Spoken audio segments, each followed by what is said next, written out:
And there's the Ospreys welcoming us all back to McDuff Lives. It's Monday morning, the 14th of April, 2025, and at 11 a.m.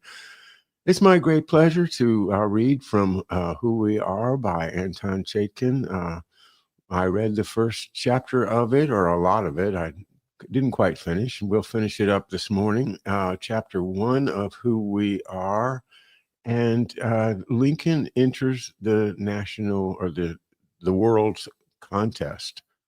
What contest? The contest between freedom and empire, between liberty, between the Declaration of Independence, and between the old empires of Europe, Asia, Great Britain, Spain, you know it, all the empires in which it's all a pyramid scheme, and the person at the top gets to call all of the shots.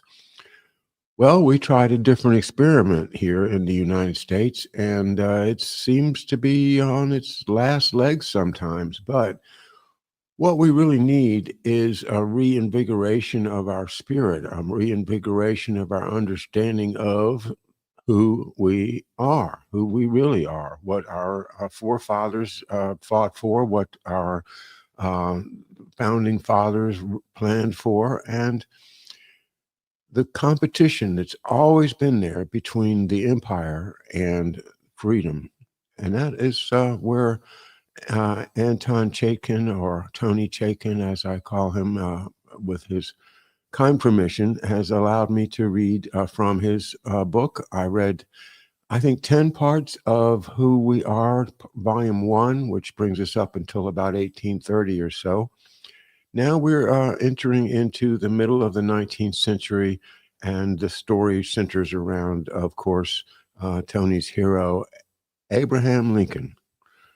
So, with that little introduction, I think I will go ahead and get to the text, and I think I can share it for you again this morning. Let me see.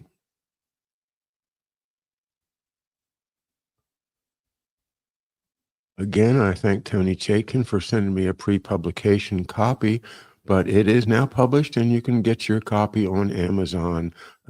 Just go to Amazon, and I think it's $25. It's really a worthwhile purchase, and of course supports Tony's great work. All right, let's make sure you can see this, and yes, you can. So I probably won't make any comments. I think I'm just going to enjoy absorbing the text along with you this morning. America's Unnatural War and Presidential Lies. In what follows, it may be well for the reader to keep in mind the recent wars of the USA and Britain. Abraham Lincoln and his allies, believers in universal progress, should be contrasted with recent American leaders.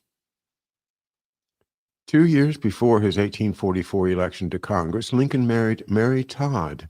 She had grown up near Lexington, Kentucky, just next door to Henry Clay, whom her family revered as the greatest American.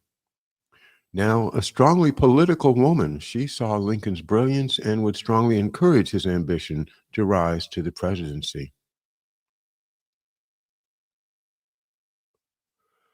On their way to Washington for the opening of Congress, the Lincolns stopped off in Lexington to visit Mary's family and to hear her old neighbor Henry Clay speak against the Mexican War. Clay warned the crowd that, quote, the unnatural war with Mexico was menacing the harmony, if not the existence of our Union, unquote. President Polk had sent troops into action and then, quote, appealed to Congress, falsely attributing the commencement of the war to the act of Mexico.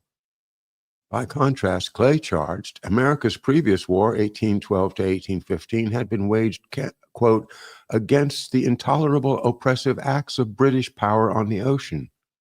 This is no war of defense, but one unnecessary and of offensive aggression. It is Mexico that is defending her firesides and her altars, not we. Would the U.S. go the way of ancient Rome, Clay asked? When Julius Caesar returned home from foreign conquest, he, quote, trampled upon the liberties of his country. War and conquest had elevated and corrupted the masses, and a long line of emperors succeeded, some of whom were the most execrable monsters that ever existed in human form, unquote. Should America, morally blinded by religious hatred, annex the whole of Mexico, Clay asked, as Britain had done with, quote, poor, gallant, generous, and oppressed Ireland? Centuries have passed away since the overbearing Saxon overran and subjugated the Emerald Isle. Every Irishman hates his Saxon oppressor. The Catholic religion predominates in both Mexico and Ireland, the Protestant among both America and England. Why should we seek to interfere with them in their mode of worship? Excuse me.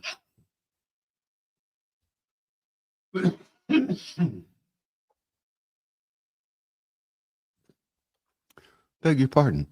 Why should we seek to interfere with them in their mode of worship of a common Savior? What other rule can there be than to leave the followers of each religion to their own solemn convictions of conscientious duty toward God? Clay declared that no part of Mexican territory should be, quote, torn from her by war.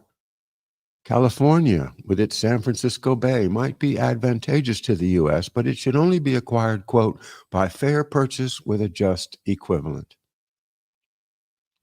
He concluded by demanding that America disavow any wish or desire to acquire any foreign territory whatsoever for the purpose of propagating slavery or of introducing slaves from the United States into such foreign territory.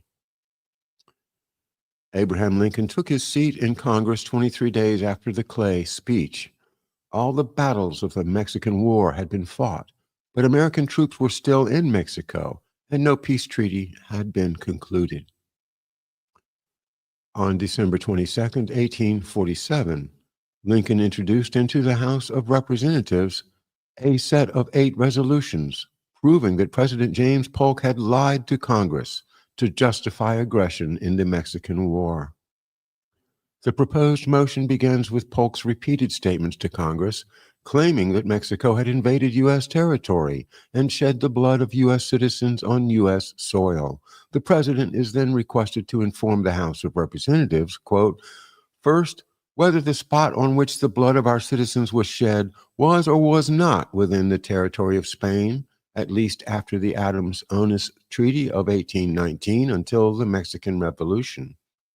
Second, whether that spot is or is not within the territory which was wrested from Spain by the revolutionary government of Mexico. Third, whether that spot is or is not within a settlement of people, which settlement has existed ever since long before the Texas Revolution and until its inhabitants fled before the approach of the United States Army. Fourth, whether that settlement is or is not isolated from any and all other settlements by the Gulf and Rio Grande on the south and west, and by wide uninhabited regions on the north and east.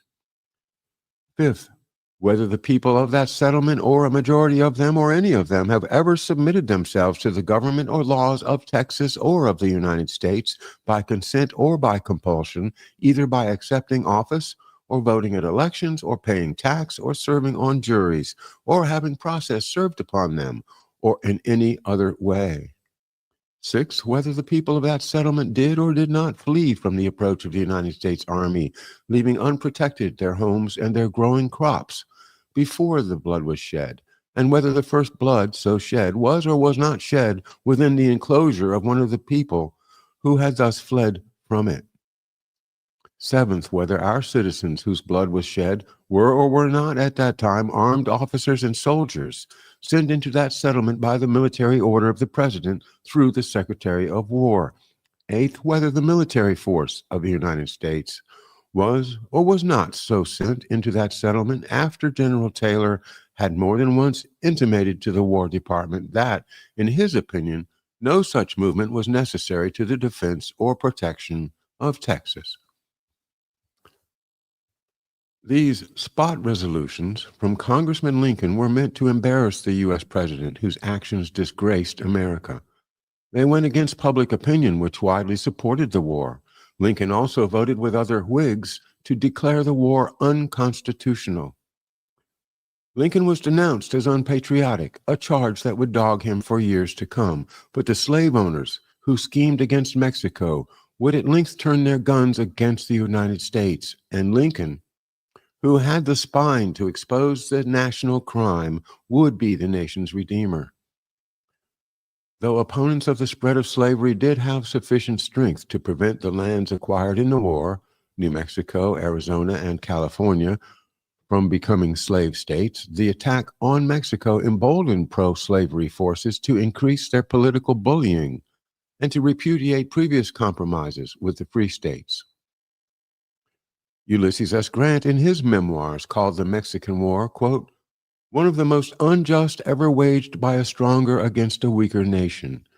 It was an instance of a republic following the bad example of European monarchies in not considering justice in their desire to acquire additional territory, a conspiracy to acquire territory out of which slave states might be formed for the American Union. The Southern Rebellion was largely the outgrowth of the Mexican War.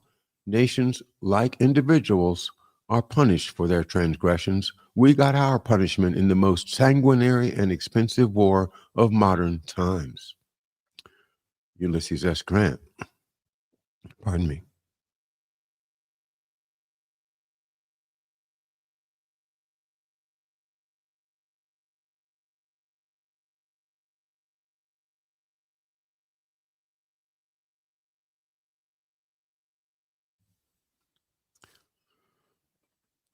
Well, this policy of not going abroad seeking dragons to slay, as John Quincy Adams had said it earlier, is in fact who our nation was, or who we thought we were. And this Mexican War is a diversion, an exemption, an exception from what we hope to be the rule, and that is that we take care of ourselves.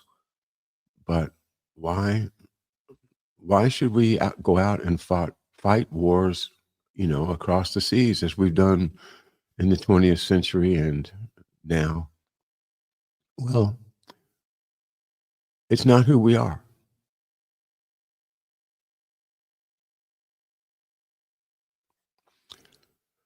America's senior strategists understood that sovereignty and the safety of Mexico affected the vital interests of the United States. This would become a direct military issue during the American Civil War, when armed forces of the British and French empires would invade Mexico, threatening to encircle the embattled American Union. As an 1860 presidential candidate, Lincoln would defend himself against charges that he had been unpatriotic in the war with Mexico. In a draft autobiography he provided to a Chicago newspaper, Lincoln wrote of himself, quote, Mr. Lincoln thought the act of sending an armed force among the Mexicans was unnecessary, inasmuch as Mexico was in no way molesting or menacing the U.S. or the people thereof, and that it was unconstitutional, because the power of levying war is vested in Congress and not in the president. He thought the principal motive for the act was to divert public opinion from the surrender of 5440 or fight to Great Britain on the Oregon boundary question. If you remember, that was discussed in our first reading last week, so you can go back and catch up with that if you haven't heard my part one of this reading. But, just to make a comment that I never would have thought of that without Anton Chaitkin doing the research and putting this quote in the book, that British Columbia, was part of the Oregon country, and it was just as much American as British.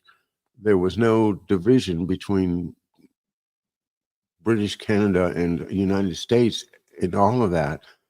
But we gave British Columbia to the British. And so what Lincoln is saying that, well, this Mexican War was to divert public attention away from giving away a huge amount of land and property and resources, sea rights, everything, to the old empire of Great Britain.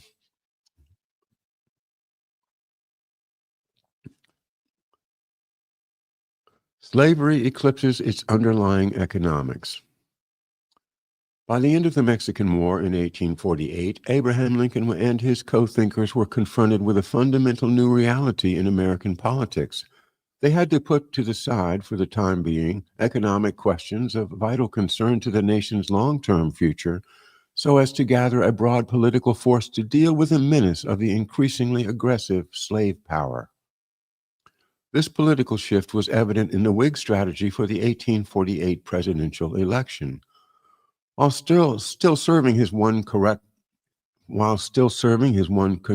term, Lincoln and some other Whigs concluded that Henry Clay could not win the presidency. They pushed through the Whig nomination for General Zachary Taylor, the war commander whom President Polk hated both for his military success and for his lack of enthusiasm for the aggression. The non-political General Taylor was a Louisiana slaveholder and thus would be acceptable to the South, but he did not favor the expansion of slavery. The Whig 1848 platform advocated no specific program whatsoever. Lincoln explained to the Northern Whig voters that as president, the general would not block internal improvements and a protective tariff if Congress passed them. Lincoln asked pro-freedom Northerners to support the Whigs because they were just as opposed to the extension of slavery as were the Free Soilers, whose party had just been formed around that specific object. Lincoln warned that their vote for the Free Soil Party nominee, ex-President Martin Van Buren, might actually help elect the Democratic candidate, Lewis Cass of Michigan, who would allow slavery's spread. As it turned out, Zachary Taylor was elected by receiving enough votes from Democrats to overcome the loss of votes to the third party. Lincoln now had no prospects for high elective office. He unsuccessfully sought appointment from the Taylor administration as Commissioner of the United States Land Office. He was offered and declined appointment as Governor of the Oregon Territory. At this juncture, Lincoln effectively retired from politics. He devoted himself to the private practice of law, defending individuals and corporations, often representing railroads. He observed the increasing aggressiveness of the most extreme Southern partisans and the further disconnection of the Whig Party from political principles. Lincoln studied law, history, and economics. He awaited the inevitable national crisis that must come from free trade and from the aggression for a slave empire.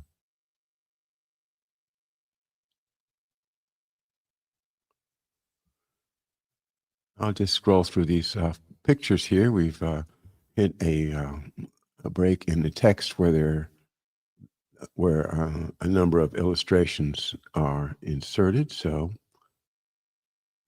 American system nationalist economic policy made skilled jobs at higher wages. Iron founders, steam engine makers, and machinists. The rival British imperial system, cheap labor, and race-based slavery. This picture is a girl pulling a cart through a tunnel in a British coal mine. There is young Abe. There is Henry Clay, the pride of America. And the canal, the Illinois and Michigan Canal, a federal state project. We read about it last reading. And this interesting contrast between Chicago in 1820 and Chicago in 1853.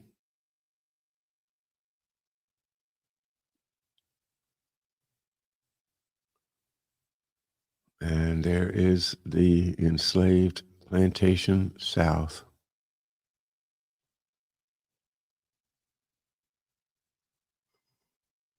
Of course, this is the expulsion of the Cherokee from their homelands in Georgia and driven west.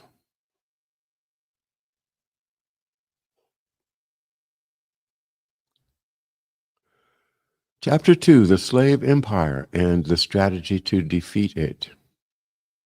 The Civil War of 1861 to 1865 was a showdown between two sides, the free labor industrializing North, putting down an anti-national insurrection by the slave labor feudal South. But a deeper idea of that conflict is vitally important to us now. We need to understand the strategic aims and indeed the moral purposes of the central leadership on both sides. We need to see how the rebellion gravely challenged civilization and how those who met that challenge wrought a miracle of progress. The Southern Empire Project. For 15 years leading up to the Civil War, aggressive slave owners attempted to build a predatory, hemisphere-wide Southern empire. The same faction simultaneously created a political military engine to divide and destroy the American Republic. Abraham Lincoln came into national life as this hell spread from the plantation system. Lincoln stoutly defended the USA and its neighbors. He went further, countering the aggressor's philosophical assumptions. He looked to man's creative nature, the power to solve seemingly unfathomable problems with immense advances. Empire versus Republic. This conflict was only partly resolved in the Civil War. It has defined the two contending philosophies in American life until now. An account of the slave empire is essential to the history behind today's American world role as a menace or a blessing to mankind. Military aggression, organized by the slave power, began in 1846 with the invasion of Mexico under President James Polk of Tennessee. During the 1850s, private armies were assembled to conquer Latin American and Caribbean countries and to spread slavery there. These foreign attacks, dubbed filibusters, were conducted by the founders of the Southern secession movement. Their private armies at length formed the core of the military and political forces thrown against the United States from 1861 to 1865. The 1850s attackers often claimed that they were acting in the U.S. national interest and even in the interest of the invaded countries. Similar claims were made when Cuba was attacked by Theodore Roosevelt and his circle in the late 19th century, and by Allen Dulles in the middle of the 20th century.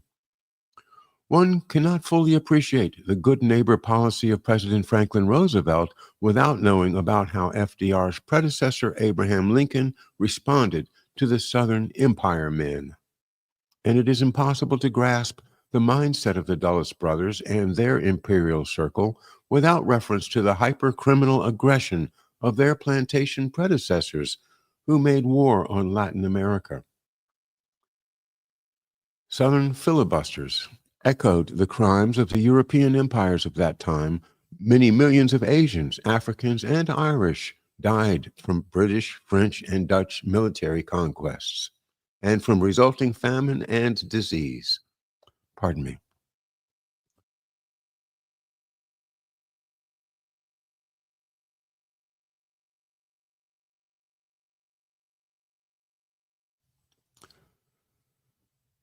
These wars were in many ways identical to the lawless savagery of the feudal Dark Ages and the Crusades centuries earlier.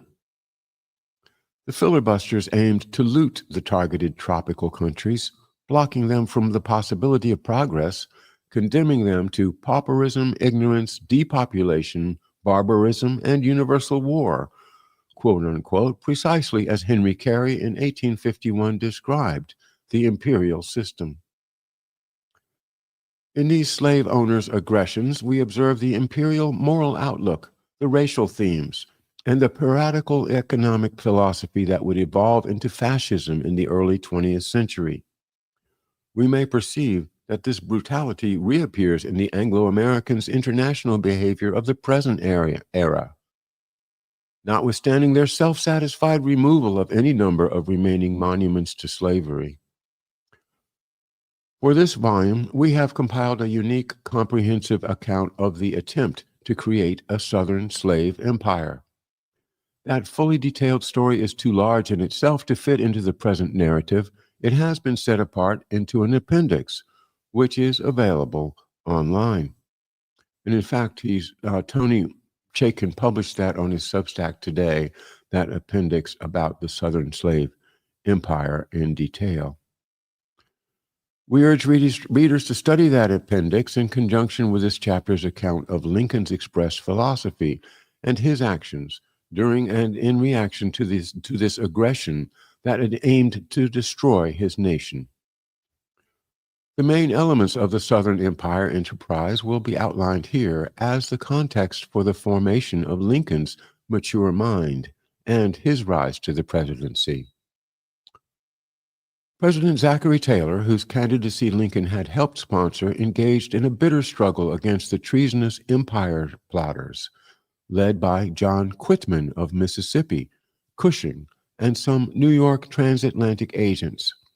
That explosive conflict climaxed with the sudden death of the president from a vague digestive disorder.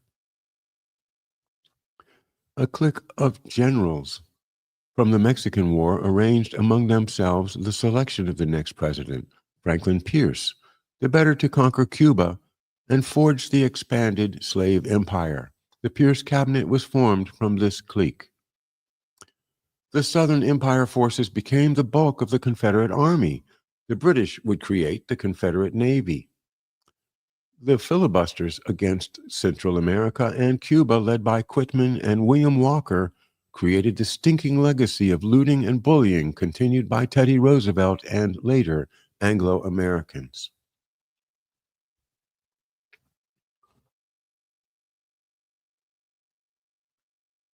Pardon me. Lincoln assumes leadership. The 1854 Kansas-Nebraska Act repealed the 1820 Missouri Compromise, suddenly throwing open to slavery areas that had been thought secured for freedom. Those who lusted for new slave territory at home and abroad repudiated the Founding Fathers' original assumption that slavery would stay confined to the Southeast and would die out.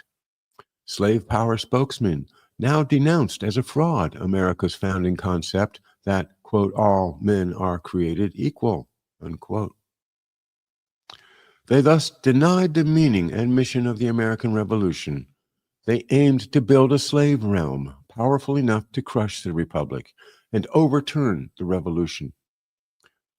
The danger to national survival impelled much of the North into political action. Lincoln later wrote of himself that in 1854, quote, his law practice had almost superseded the thought of politics in his mind, when the repeal of the Missouri Compromise aroused him as he had never been before.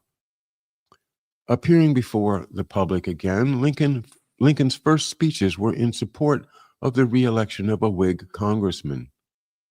The menace in the Kansas-Nebraska Act was at that point the sole topic addressed by Lincoln.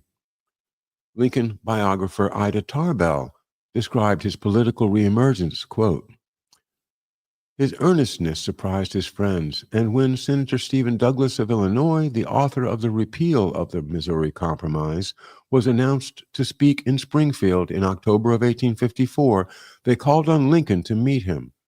There was a great crowd present from all parts of the state, and Douglas spoke for 3 hours.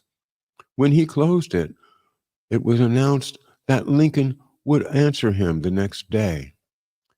Lincoln's speech was a surprise even to those who knew him best. It was profound, finished, vigorous, eloquent. When had he mastered the history of the slavery question so completely, they asked each other.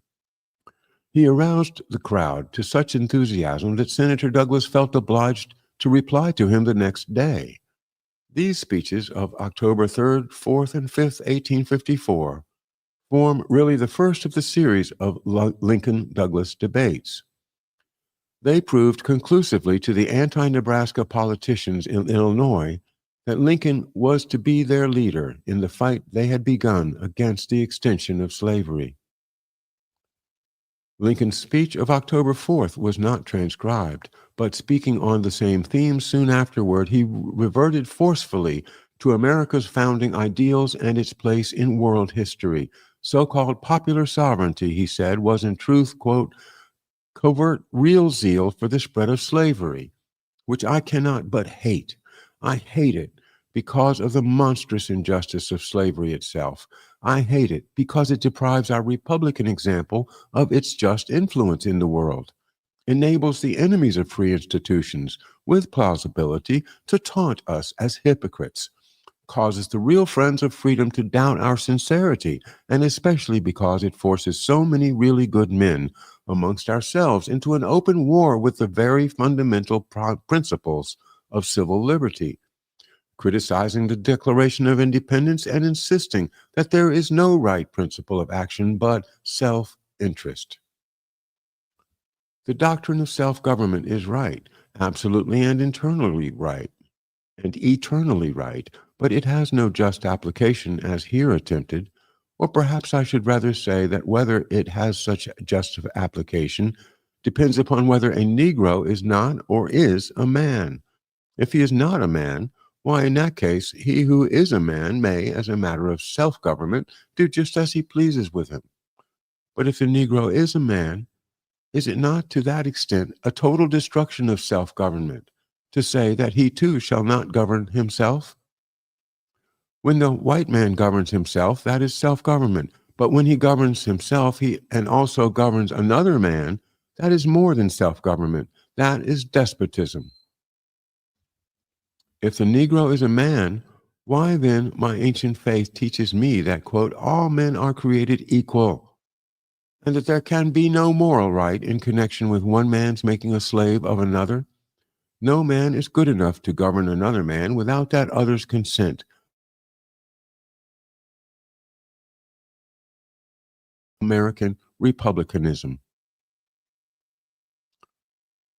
Lincoln was now in political motion that would continue for the rest of his life. He ran for the Illinois legislature and was elected by a large majority. Then he declined to take his seat, as he was aiming higher. He ran for the U.S. Senate with strong popular backing. But when his campaign faltered, he put his support behind another candidate to ensure that the strongest anti-Nebraska man won. The new Republican Party, based entirely on opposing the spread of slavery, was then forming throughout the North. Over the course of the next year, 1855, pro-slavery and anti-slavery settlers streamed into Kansas, all heavily armed, bringing on chaos and increasing bloodshed, while the Pierce administration simply backed the slave owners' right to govern Kansas as part of an incipient Southern empire. Lincoln refused to give up yet on the Whigs. He saw the new party as too close to simple abolitionism to be able to rally a majority behind it when there had to be united action to turn the tide in Kansas. Lincoln's name was put forward for governor at a state anti-Nebraska meeting early in 1856. There he again declined nomination, saying that as a Whig, only Whigs would vote for him, and that all forces opposed to slavery extension must be consolidated. He shifted support behind an anti-Nebraska Democrat who was elected governor. In May 1856, a convention at Bloomington met to organize the Illinois Republican Party. By then, Kansas, quote, was in the hands of a pro-slavery mob, her governor a prisoner, her capital in ruins, her voters intimidated, unquote. The Bloomington participants had come into the new party as Democrats, Whigs, Free Soilers, or Know-Nothings. Lincoln moved them, quote, to feel that they had undertaken a cause of such transcendent value that besides it all previous alliances, ambitions, and duties were as nothing. Lincoln, now a Republican, was henceforth the leading force in that party in Illinois. The Republican presidential candidate, John Fremont, lost the election to Democrat James Buchanan. This result was a license for the slave power to tighten its grip on American policy. On March 3, 1857, the day before Buchanan's inauguration, the Pierce administration put through Congress the radical free trade Walker Tariff, completely destroying protection for American manufacturing, reducing government revenues, and hastening the slide toward national bankruptcy. On March 6th, the Supreme Court shocked the country with its decision in the Dred Scott case that it was unconstitutional for Congress to interfere with slavery in the territories, that a slave brought into a free state was still a slave, that the Constitution did not apply to black people, that slave or free they could never be citizens, and that thus they had no rights at all. Chief Justice Roger Taney, in the court's majority opinion, claimed that the affirmation in the Declaration of Independence that all men are created equal with God-given rights, quote, would seem to embrace the whole human family, but the enslaved African race were not intended to be included, unquote. Here, America's founding was interpreted through the eyes of the radical slave owners who, at the time of this court opinion, sought to destroy the nation. Abraham Lincoln would soon directly answer this attack on the American Revolution.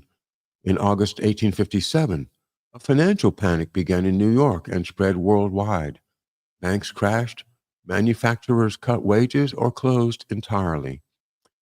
Under the growing impression that the United States might not long survive continued Southern dominance, the Republican Party of Illinois on June 16, 1858, unanimously nominated Lincoln to run for U.S. Senate against the incumbent, Stephen Douglas. In his House Divided speech, accepting the nomination, and in the Lincoln-Douglas debates, 7 joint campaign appearances, Lincoln warned that slave power aggression must be defeated to preserve any American freedoms and to prevent all living standards from becoming degraded to the level of slaves. Those speeches, published and widely distributed, would give Lincoln national preeminence.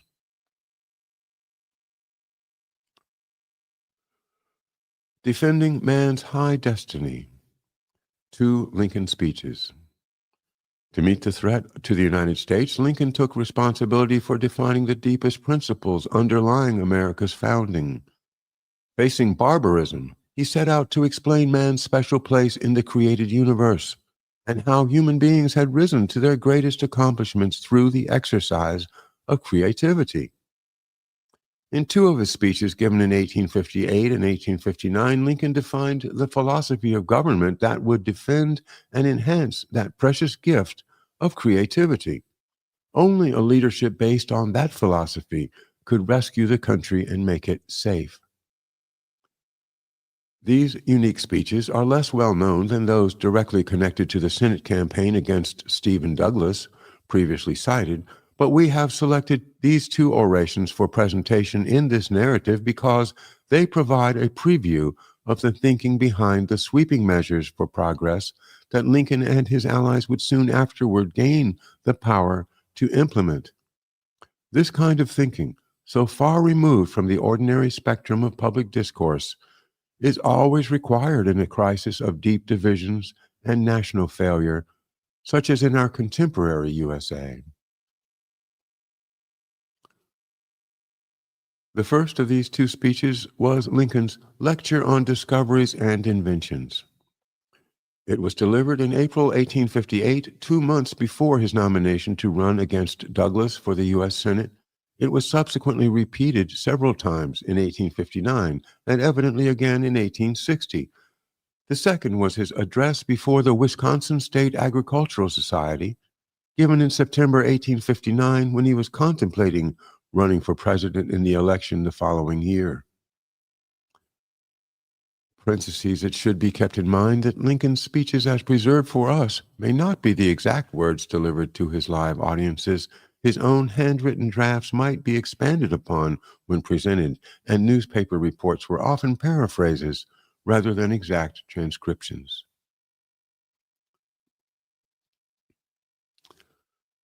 All right, number 1, Lecture on Discoveries and Inventions.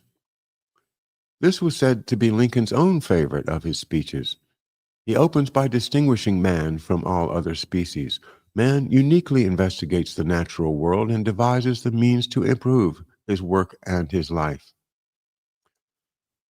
All creation is a mine, and every man a miner. The whole earth and all within it, upon it, and round about it, including himself in his physical, moral, and intellectual nature, and his susceptibilities, are the infinitely various leads from which man, from the first, was to dig out his destiny. In the beginning, the mine was unopened, and the miner stood naked and knowledgeless upon it. Fishes, birds, beasts, and creeping things are not miners, but feeders and lodgers merely. Beavers build houses, but they build them in no wise differently or better now than they did 5,000 years ago. Ants and honeybees provide food for winter, but just as in the same way they did when Solomon referred the sluggard to them as patterns of prudence. Man is not the only animal who labors, but he is the only one who improves his workmanship. This improvement he effects by discoveries and inventions. Here, Lincoln addresses the question of man's cosmic identity. This religious and philosophical question has been studied and fiercely disputed throughout all the ages. In the 2 centuries under consideration in this work, Who We Are, from the 1750s to the 1960s, this question was at the heart of the political contest between the Republic and the Empire. Those leaders who fought for universal progress based their passion for justice and improvement on the implicit belief that man is by his nature a child of the divine, with a soul participating in the infinite good, worthy of compassion and protection, and fit for spectacular advancement. Their imperial opponents proceeded from the notion that humans are mere beasts, to be herded, exploited, and slaughtered at the whim of the more powerful. This clash of philosophies underlies everything in Lincoln's lecture. The clash is brought out explicitly in one astonishing passage involving Greek philosophy, as we shall see. After introducing the Republic's idea of the nature of man, Lincoln presents a capsule history of the most important technological advances over thousands of years in clothing manufacture, the discovery of the properties of iron, and the making of iron tools, transportation by water and wheeled vehicle, agriculture, and the substitution of other forces for man's own muscular power, animals, running water, and steam. These advances correspond to the main elements of a modern productive economy for a sovereign nation. Lincoln frames this historical presentation in accordance with the time scale and stories of the Judeo-Christian Bible, which he and his audience knew very well. Whatever Lincoln may or may not have believed about particular Bible stories and miracles, he was deeply committed to the human identity expressed in Genesis, the Bible's first book, that God made man, male and female, in his own image. Following his chronicling of the fundamental technologies, Lincoln shifts gears. Now comes a biting, humorous indictment of the Young America movement, quote unquote. And Young America, of course, is another version of the Young Italy, Young Britain, Young Europe, from Mazzini, who we've talked about in many shows, who was a British agent creating these Young America-like movements.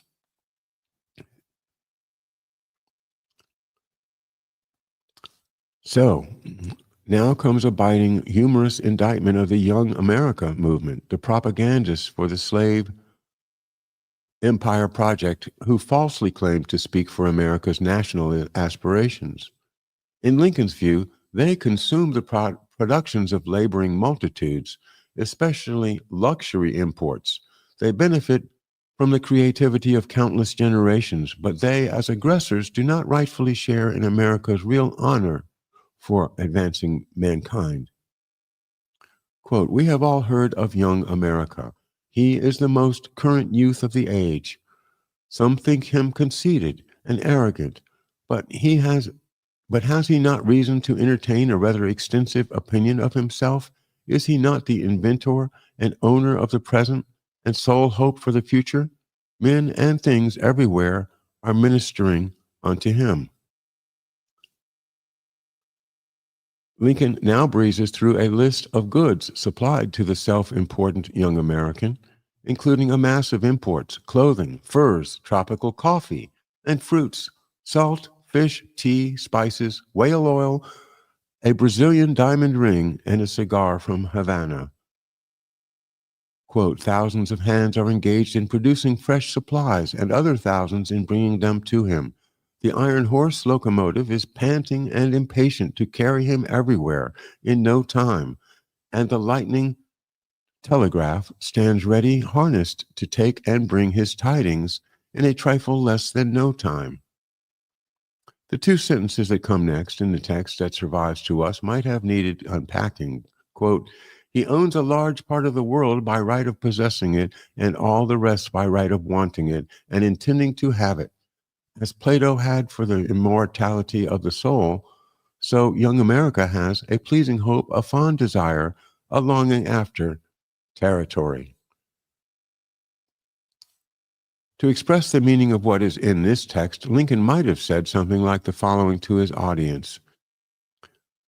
This fellow already owns a large part of the world, America, by right of possessing it, and all the rest of the world by right of wanting it and intending to have it. Now, the old Greek philosopher Plato taught that the thoughtful man thinks about the fate of his soul with, quote, a pleasing hope, a fond desire, of a longing after his immortality.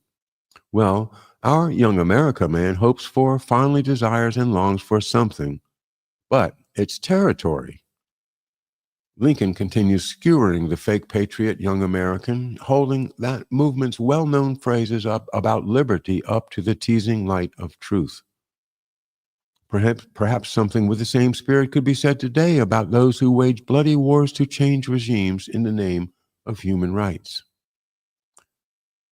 And here's Lincoln. He is a great friend of humanity, and his desire for land is not selfish, but merely an impulse to extend the area of freedom. He is very anxious to fight for the liberation of enslaved nations and colonies, provided always that they have land, and have not any liking for his interference. As to those who have no land and would be glad of help from any quarter, he considers they can afford to wait a few hundred years longer. In knowledge, he is particularly rich. He knows all that can possibly be known, inclines to believe in spiritual wrappings, and is the unquestioned inventor of, quote, manifest destiny, unquote. Having dealt with the enemies of progress, Lincoln now examines how man was humanized, further elevated above the status of beasts, using observation, reflection, and experiment. This is a rich history of the cultural advances that increased the power to discover and invent.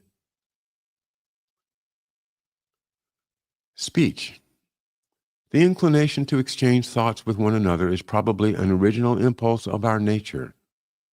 Whether it is a divine gift or a human invention, speech, by enabling different individuals to interchange thoughts and thereby to combine their powers of observation and reflection, greatly facilitates useful discoveries and inventions.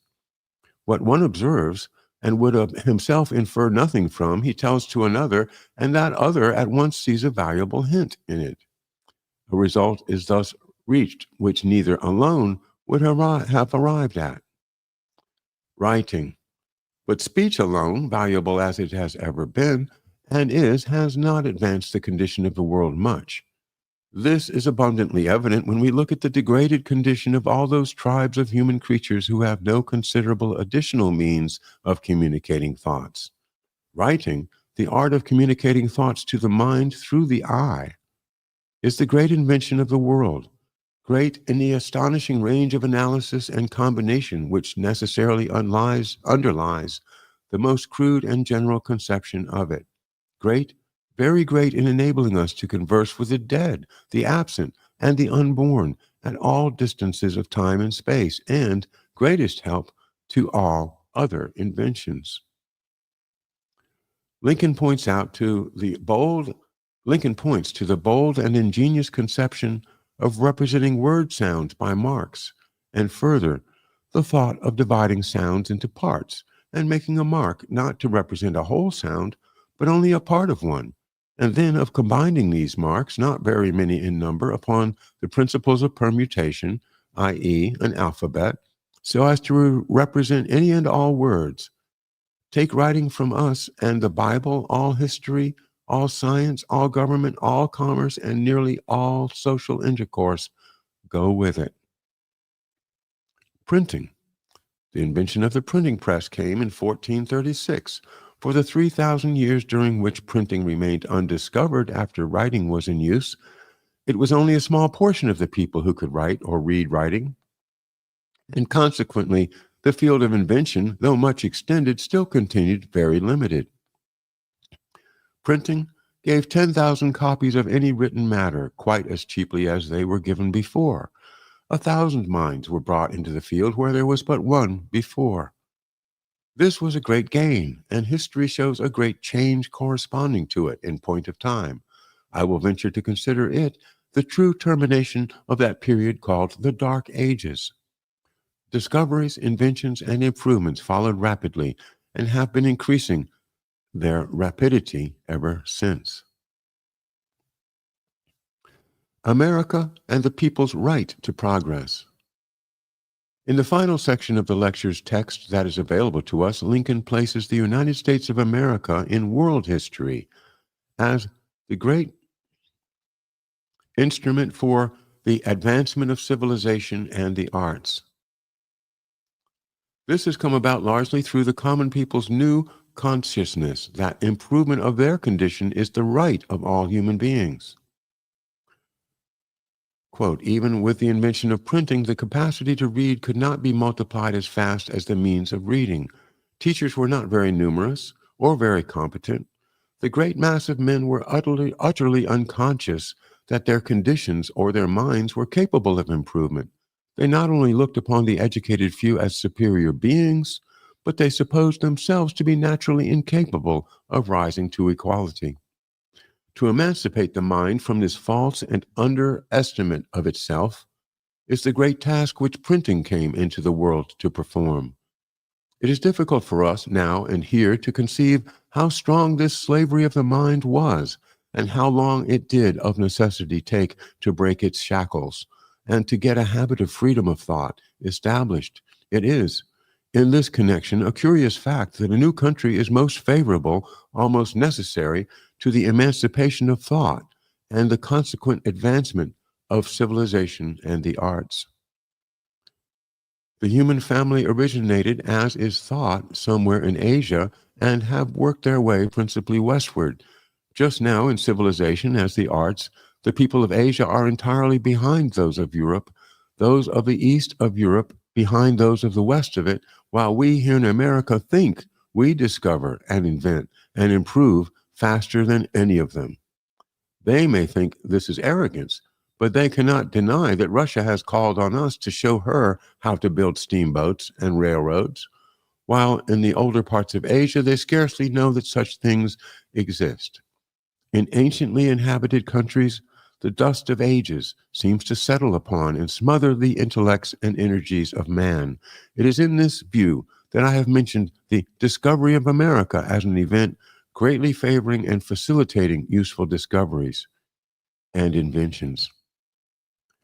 The section concludes with the government's direct role in promoting progress. Though the surviving manuscript text deals only with the patent laws, Lincoln may also have spoken about encouraging productive investment through protective tariffs, national banking, and government-sponsored infrastructure, themes he had addressed all his adult life. Next came the patent laws. These began in England in 1624 and in this country with the adoption of our Constitution. Before these laws, any man might instantly use what another had invented, so that the inventor had no special advantage from his own invention. The patent system changed this, secured to the inventor for a limited time the exclusive use of his invention, and thereby added the fuel of interest to the fire of genius in the discovery and production of new and useful things. And before we begin the address to the Wisconsin Agricultural Fair, I think it's time to wrap it up. And with thanks to Tony Chaitkin for volume 2 of Who We Are, and a thought towards Abraham Lincoln himself today, April 14th, 2025. April 14th, 1865, assassinated by John Wilkes Booth. Not too far from here, his escape route crosses maybe 10 miles from this spot.